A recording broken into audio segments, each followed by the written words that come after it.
Merci beaucoup, Excellence, Monsieur le vice-ministre de la Justice et du Contentieux international. Voici maintenant les derniers temps forts de cette cérémonie qui sera marquée par un rituel.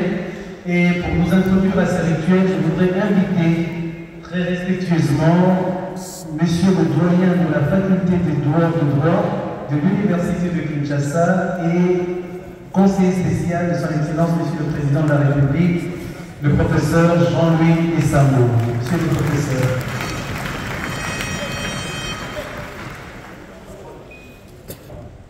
Accepter de participer avec vous à cet exercice. Et enfin, ma proximité avec vos œuvres. D'abord, comme professeur de droit, pour ceux qui le savent, l'ouvrage écrit par Samuel entre dans le contenu même de la Constitution. Notre Constitution fait une part entre les trois pouvoirs traditionnels de l'État. Le pouvoir législatif, le pouvoir exécutif et le pouvoir judiciaire. Vous êtes un parlementaire, donc il appartient au pouvoir législatif. Il est également membre du gouvernement appartenant au pouvoir exécutif. Il est avocat appartenant au pouvoir judiciaire. Ce lien a été fait aisément. Deuxième propos sur cet élément, le livre qui nous rassemble aujourd'hui est un livre à la fois du droit constitutionnel et du droit administratif. La matière est très délicate et n'est pas facile à comprendre. Dans ce livre, l'auteur fait une relation mieux une collaboration entre les trois pouvoirs de l'État. C'est vrai que la Constitution énonce des grands principes sur la gestion de l'État et des pouvoirs. Mais ces principes doivent être appelés en loi. Mais une loi qui n'est pas suivie des mesures réglementaires est une loi morte. Elle ne vit pas, elle ne respire pas. Tout à l'heure, lorsque je suis venu ici, on parlait des embouteillages. Les embouteillages, ce n'est pas du domaine de la loi. L'absence de l'électricité, ce n'est pas du domaine de la loi, c'est du domaine du règlement. Et donc, le législateur peut élaborer une loi. Il appartient au pouvoir réglementaire de prendre des mesures concrètes. Généralement, la population ne se rend pas compte que la faute n'est pas aux constituants, non plus aux législateurs, mais peut-être la faute est au pouvoir réglementaire. Et dans notre pays, principalement au pouvoir réglementaire, et comme nous l'avons dit, elle doit s'assumer sur ce plan-là. Le chef de l'État ne l'exerce que exceptionnellement. Derrière le Premier ministre, vous avez des ministres qui ont l'obligation de prendre des arrêtés d'exécution. S'ils ne le font pas, c'est de leur faute. Qu'il y a des embouteillages ou qu'il y a des routes défoncées à Kinshasa. Et que l'exécutif prend des mesures réglementaires. On se serait limité à ces deux pouvoirs. Il y a, ce que l'auteur a dit tout à l'heure, la délégalisation du pouvoir. Délégalisation du pouvoir, c'est comme le Premier ministre, si la Cour constitutionnelle saisit des relèves du pouvoir réglementaire. Et les décisions des principes ont été prises dans ce sens. Il n'est pas ce soir réservé à l'activité du juge constitutionnel de droits de l'homme et des libertés. J'ai accepté de venir parce que la question de touche au point. J'ai été décidé d'écrire sur une matière non encore exploitée. J'ai des raisons scientifiques de croire que doit être présentée. C'est la première raison. La deuxième raison, c'est parce que je suis vers la faculté de droit de l'Université de Kinshasa.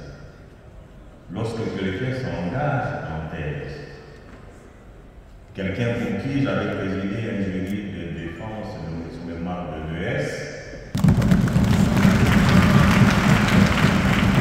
Troisième raison, c'est la proximité que j'ai avec l'auteur de cet ouvrage. Beaucoup de choses ont été dites sur lui. Je ne vais pas faire un autre témoignage, mais c'est un jeune frère que j'apprécie. Il sait comment nous nous sommes rencontrés. Il sait quelles sont les relations que j'entretiens avec lui.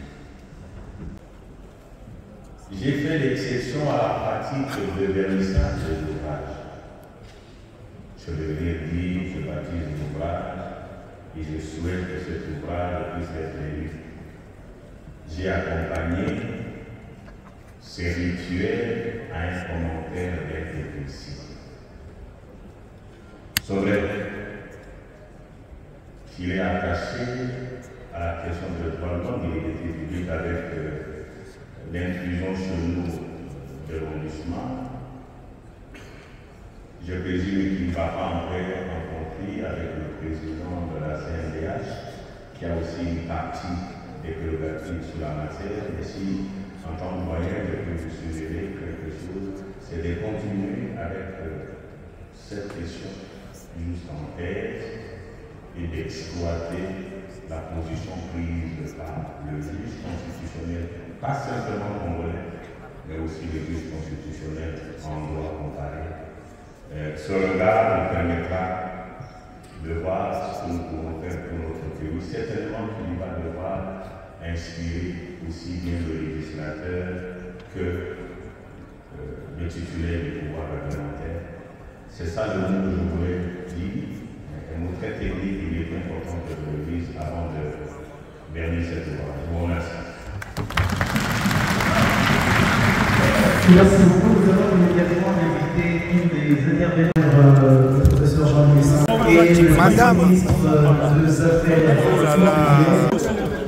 Les collègues députés qui sont dans la salle peuvent également. Le petit garçon va connaître son immersion.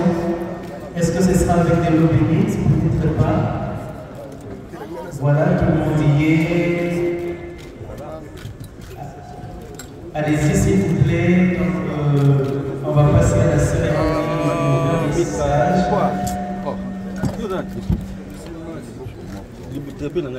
Les journalistes n'empêchez pas le public de voir le micro.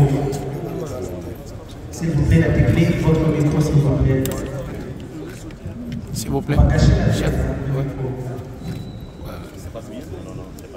La technique, le micro. Service technique, s'il vous plaît. Comme ça donne,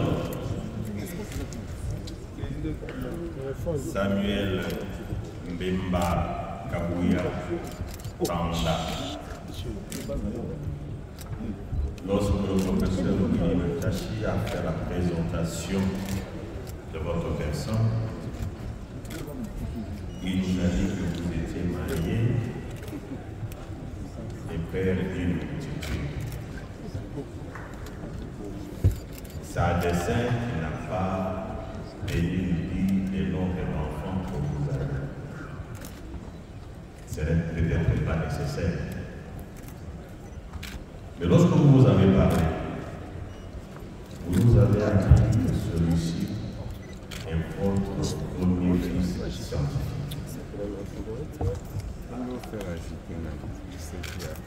Avant de poursuivre, je voulais vous poser une petite question. Votre premier enfant est de quel sexe? Féminin. Ah, ça tombe bien. Son premier enfant est de sexe féminin. Ce qui signifie que votre premier enfant scientifique, c'est un garçon. Il est garçon pourquoi? Ce n'est pas l'intérêt l'intitulé de votre ouvrage. Les, ce n'est pas là. Que cet enfant qui vient de naître, qui s'appelle le domaine, vous avez utilisé le pluriel, je voudrais, avec votre permission, vous demander d'enlever le pluriel pour que ça corresponde à l'enfant garçon.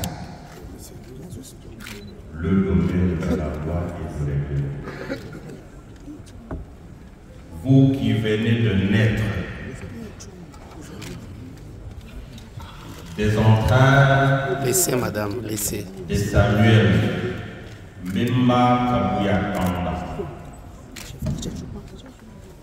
Je vous souhaite la bienvenue parmi nous. Je souhaite également que vous ne bloquez pas l'arrivée des autres enfants. Que par vous,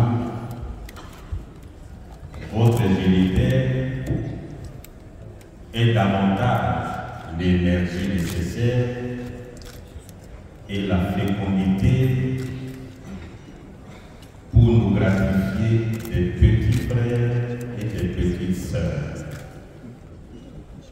Soyez bénis et procurez-nous du plaisir dans le domaine, pas simplement scientifique, mais dans le domaine de la pratique du pouvoir. Ainsi, je vous ai béni. Merci. Merci beaucoup. Merci infiniment, très cher monsieur Le Gaullien. Nous allons immédiatement passer à la cérémonie de la vente aux enchères. Et les dispositions qui ont été prises, nous avons placé, s'il vous plaît, les journalistes, est-ce que vous pouvez libérer de l'espace pour permettre à la cérémonie de la vente aux enchères de se faire? C'est le moment d'accueillir l'ouvrage. Et le plus grand privilège, le plus grand plaisir qu'on peut faire à ce club, c'est d'acheter l'ouvrage. Est-ce qu'ils peuvent déjà s'approcher? Ah, voilà, il y a une première personne qui va acheter à 5 000 $. Est-ce que nous pouvons applaudir pour la place de main de l'auteur? Et il a décidé d'acheter le livre à 5 000 $. C'est vous qui souhaitez acheter le livre à 2 000 $. Où est-ce que vous? S'il vous plaît, le journaliste, ne gênez pas, s'il vous plaît. Faites votre travail sans gêner les autres. Nous avons déjà demain dans l'assistance.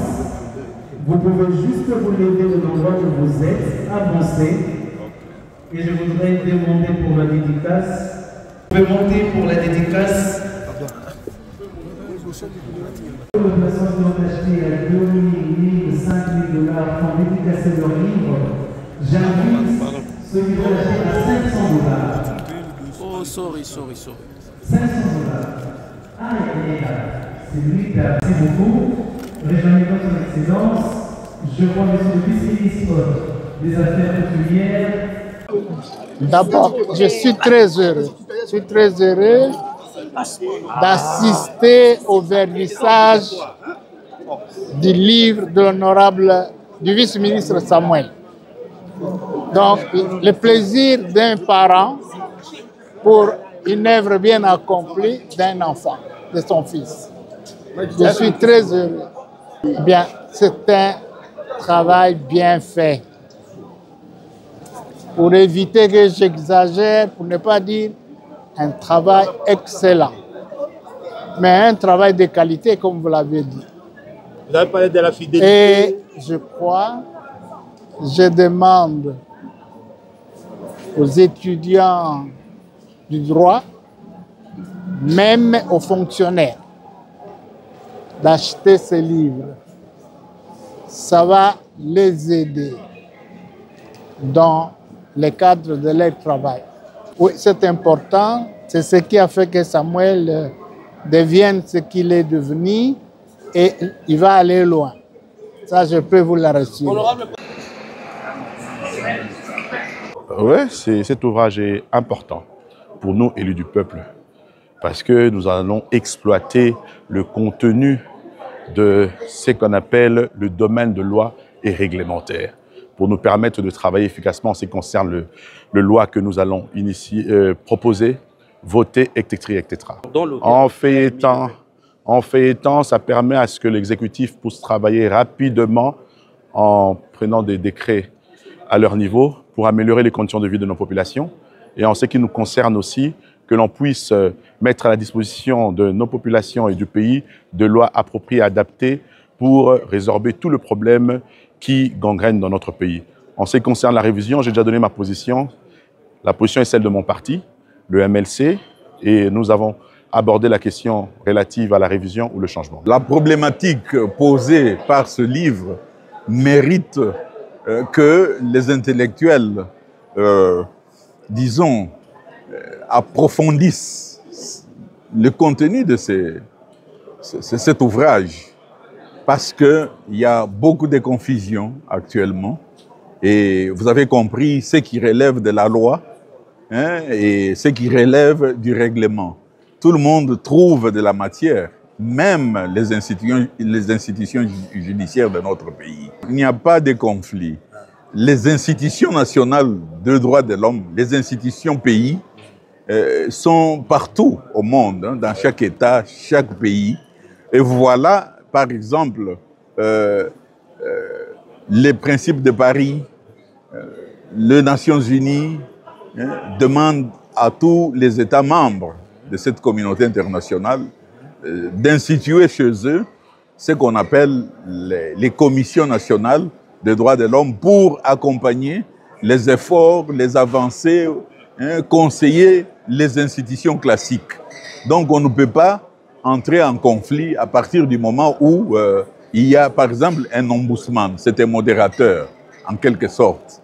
Et déjà, le contenu de ce livre amène nécessairement à une réflexion. C'est pour cela qu'on a dit qu'il faut qu'il produise encore. Donc en ce qui concerne la problématique d'ombudsman que l'on retrouve dans certains pays, et la collaboration avec les institutions nationales de droits de l'homme pays fonctionne très bien. Je peux vous en citer. La Russie, par exemple, a un ombudsman qui vient, avec lequel nous traitons, nous échangeons sur la question des droits de l'homme à travers le monde entier. Donc, il n'y aura pas de conflit possible. Elle va bien au Congo. Elle fait son travail selon le moyen mis à sa disposition. Et elle a beaucoup travaillé. Il y aura une porte ouverte au public d'ici là pour que les gens viennent découvrir ce que nous faisons.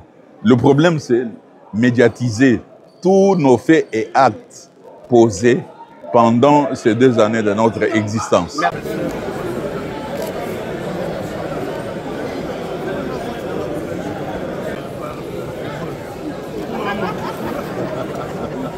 Pour vous informer de l'essentiel de l'actualité en République démocratique du Congo, il vous suffit de vous abonner sur Top 243 News TV. Également nous lire sur www.top243news.com.